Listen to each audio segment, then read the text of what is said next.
साथियों, हम सभी एक ऐसे देश में रह रहे हैं जहां संविधान ने सभी को बराबर अधिकार दिए हैं, सभी को बोलने की स्वतंत्रता दी है, सभी को धार्मिक स्वतंत्रता दी है। कुल मिलाकर संविधान हमारे अधिकार और हकों की रक्षा करता है। लेकिन वास्तव में ये कहाँ तक सत्य है? यदि आप इन चीज़ों पे गौर करेंगे तो कुछ मामलों में या कुछ चीज़ों में संविधान दूर दूर तक नज़र नहीं आती, ये कानून दूर दूर तक नज़र नहीं आती। अब देखिए ना, संविधान ने हमें बोलने की आज़ादी दी है, फ्रीडम ऑफ स्पीच दी है, लेकिन कुछ लोग फ्रीडम ऑफ स्पीच के नाम पे कुछ भी अनाप शनाप बोल के चले जाते हैं। कुछ लोग हमारे देश की एकता, अखंडता और भाईचारा को तोड़ने का प्रयास कर रहे हैं और कहते हैं कि हम संविधान और अधिकार की बात करते हैं, हम हक और अधिकार की लड़ाई लड़ते हैं। क्या वास्तव में ये सत्य है?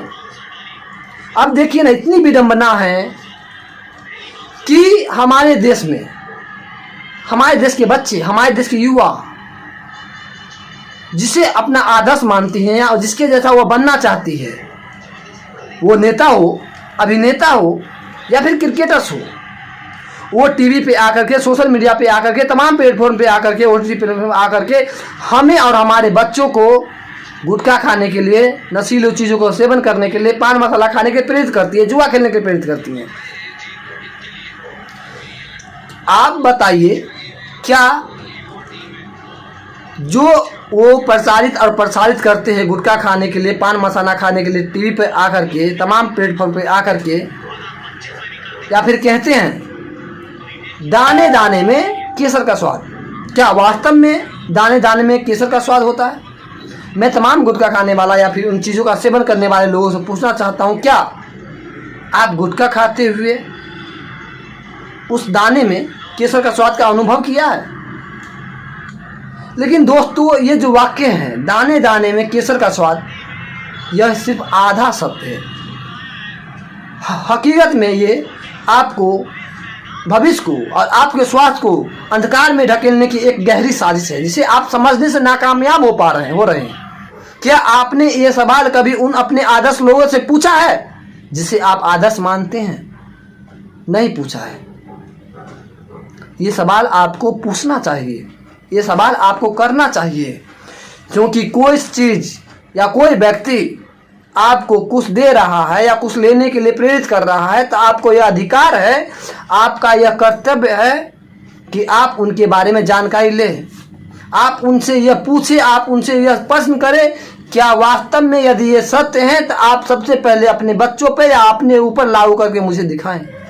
इस देश के क्रिकेटर, जिसे आप अपना आदर्श मानते हैं, वो आपके और आपके बच्चों को जुआ खेलने के लिए प्रेरित करती है। टीवी पे, तमाम प्लेटफॉर्म पे आकर के कहती है कि टीम बनाइए, पैसे कमाइए। अब देखिए ना, गांव समाज में यदि कोई 4 व्यक्ति मिलकर के ताश की पत्तियों पे खेल रहा है या फिर जुआ खेल रहा है, तो वो कानून के नज़र में इनलीगल्स है। लेकिन खुलेआम एक क्रिकेटर्स, हम सभी का सम्मान करते हैं, वो हमारे देश के लिए खेलते हैं। लेकिन इसका मतलब ये नहीं कि आप हमारे देश की युवा पीढ़ी को जुआ खेलने के लिए लत से ग्रसित करें। और ये एक चिंताजनक विषय है।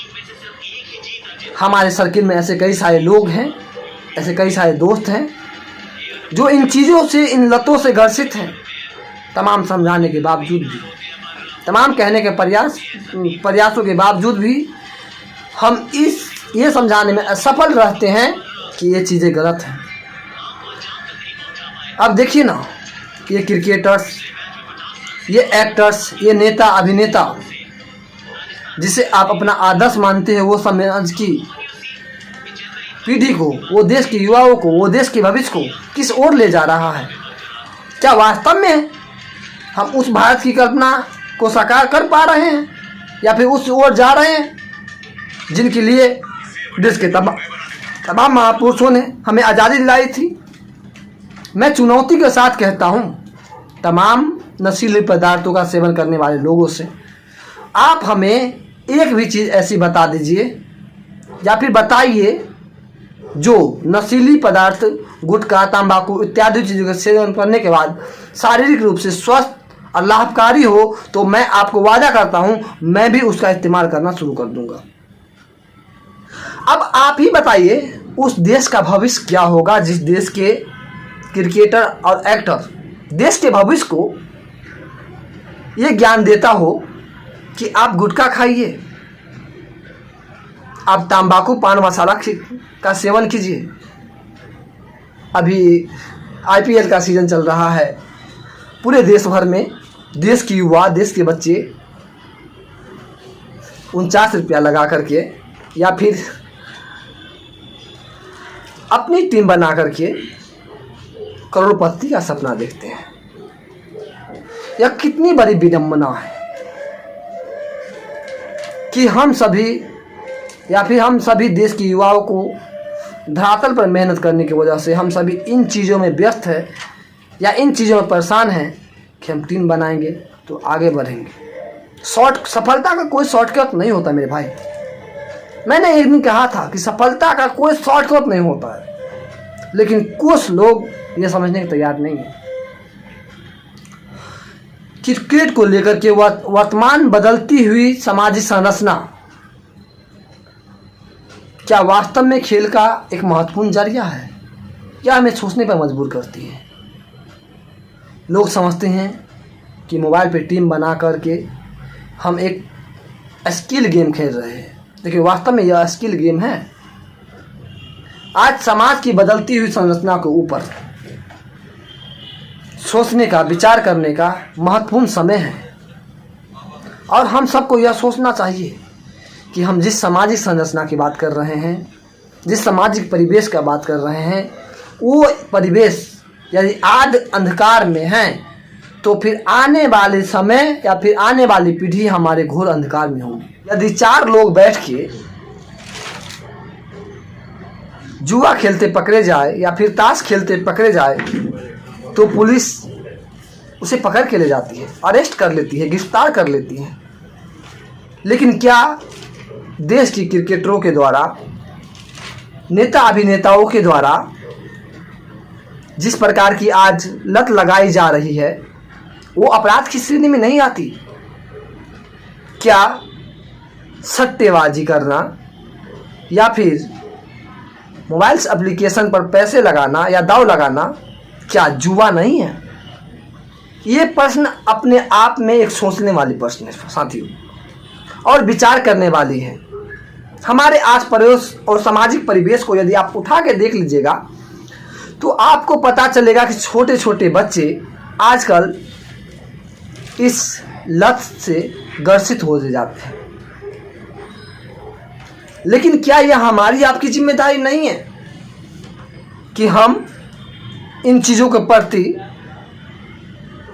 आवाज़ उठाएं या फिर जो सच्चाई है वो अपने बच्चों को बताएं? साथियों, यह अपने आप में एक बहुत बड़ा सवाल है कि क्यों जुआ खेलना अपराध की श्रेणी में माना जाता है, लेकिन वर्तमान समय में देश के भविष्य, हमारे देश के बच्चे या युवा इस प्रकार के नशे से ग्रसित हो रहे हैं। तो क्या सरकार की ये जिम्मेदारी नहीं बनती है कि सरकार इन चीज़ों पे रोक लगाए? इनके बजाय सरकार, नेता अभिनेता और क्रिकेटर्स इन चीज़ों को बढ़ावा दे रहे हैं। तो फिर मेरा सवाल है उन लोगों से कि क्या ये जुआ नहीं है? पता है साथियों, महाभारत में युधिष्ठिर जुआ में अपना राजपाट, भाई, सारी चीज हार चुका था। अंत में जब उनके पास दांव में लगाने के लिए कुछ नहीं बता तो उन्होंने द्रौपदी को दांव पे लगा दिया, जबकि खुद को भी वो हार चुका था। द्वितकीरा भवन में अपना इंद्रप्रस्थ हार चुका था, अपने सारे भाइयों को हार चुका था और खुद को भी हार चुका था, ये सोचकर कि अगला दांव पलटने वाली है। और यही सोच के उन्होंने द्रौपदी को दांव पे लगा दिया। और यही महाभारत की टर्निंग पॉइंट है और यही घटना महाभारत जैसे भीषण युद्ध को कारण बनती है। साथियों, यह एक विचारणीय विषय है, चर्चा का विषय है और सोचने वाली विषय है।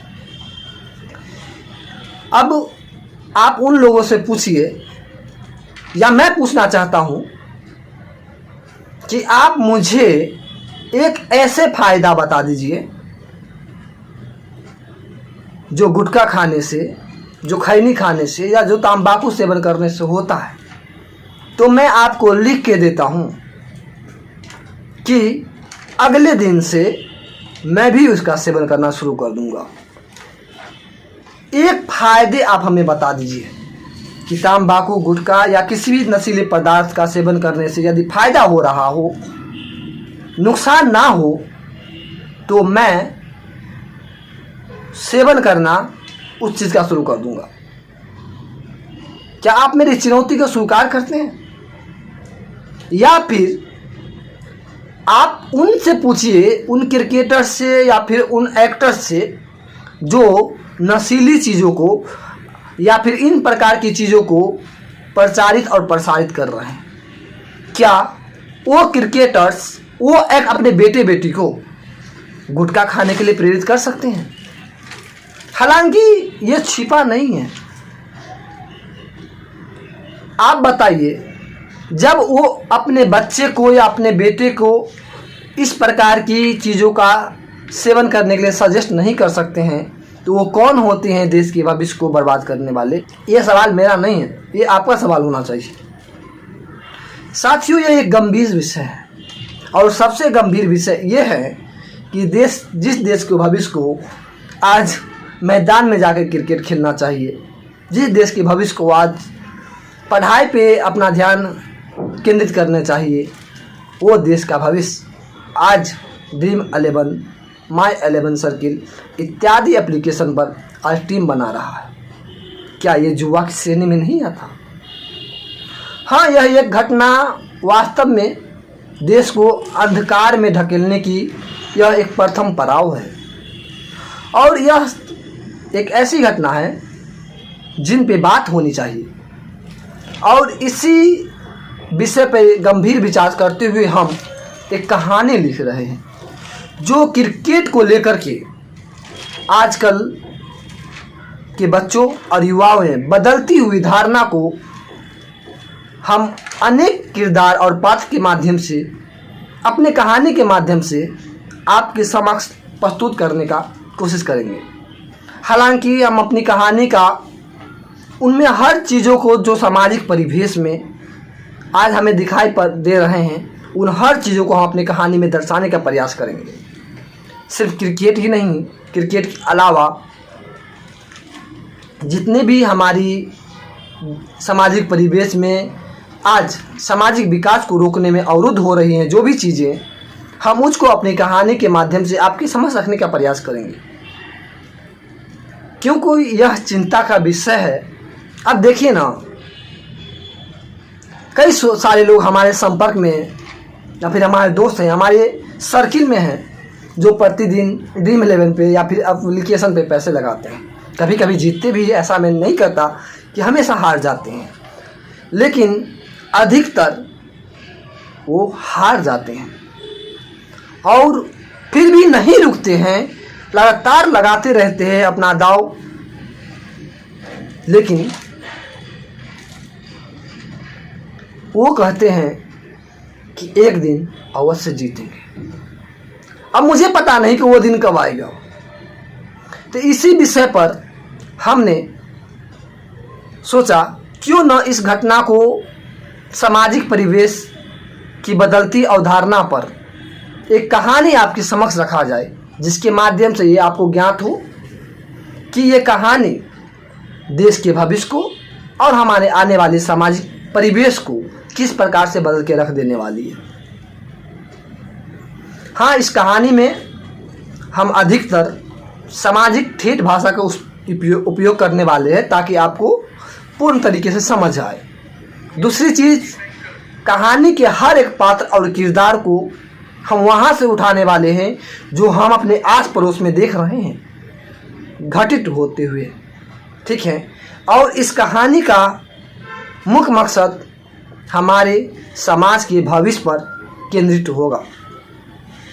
इसको लिख रहा हूँ और बहुत जल्दी ही इसका पहला भाग आप सबके सामने प्रस्तुत करूँगा। उम्मीद है इस कहानी से लोगों को सामने क्रिकेट को लेकर बदलती हुई अवधारणा से को लेकर और देश के युवाओं को नशे के प्रति जो आज स्थिति बन रही है या फिर हमें देखने को मिल रही है, उन सब के प्रति थोड़ा जागरूकता मिले, इसके लिए हम काम कर रहे हैं। उम्मीद है ये कहानी आप सभी लोगों को और आप सभी देश के युवाओं को ये समझने के लिए बाध्य करेगी या यह समझने का जरिया बनेगी कि क्या वास्तव में क्रिकेटर्स और एक्टर्स द्वारा हमारे सामने हमारे थाली में या फिर देश के उन युवाओं के थाली में वो परोसा जा रहा है जो देश के युवाओं को लिए हित में है।